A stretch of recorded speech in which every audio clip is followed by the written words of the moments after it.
Thank you guys for coming in. Willem, Anton, Rachel, Philip, thank you guys for joining us for a brief conversation about the making of Most Wanted Man.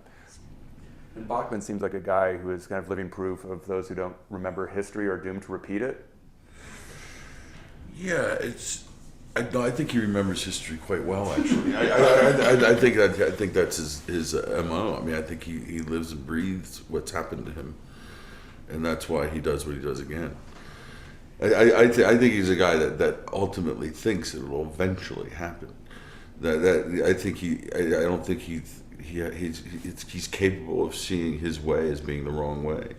So even though he's suffered tremendously in his pursuit, even at the end of this, as he's walking away, I still think he knows that if they had let him do what he wanted to do, that the outcome would have been the best outcome.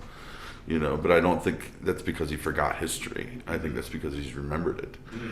He's remembering what just happened, and he's going, this is going to go on forever if they keep doing what they're doing.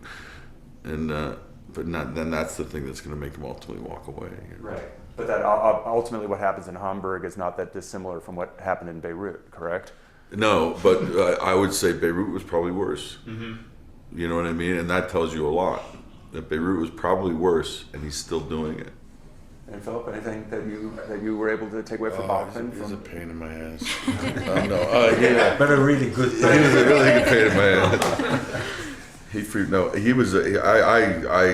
I had the dinner, but then I spent some other time. I spent a long time with his son also, mm-hmm. And they were both incredibly helpful. I have to say, one of the most satisfying experiences I've had actually is kind of dramaturgical kind of source throughout the shooting, actually. And I remember the day he was on set, I was intimidated, I was scared, and I remember it was a really tough day of shooting too.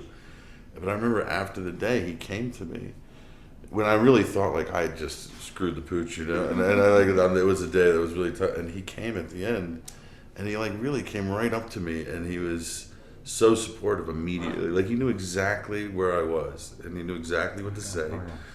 And there's a picture that you took of us talking that day, and I'm literally like this, and he's talking to me, and I can't say enough about how helpful he was.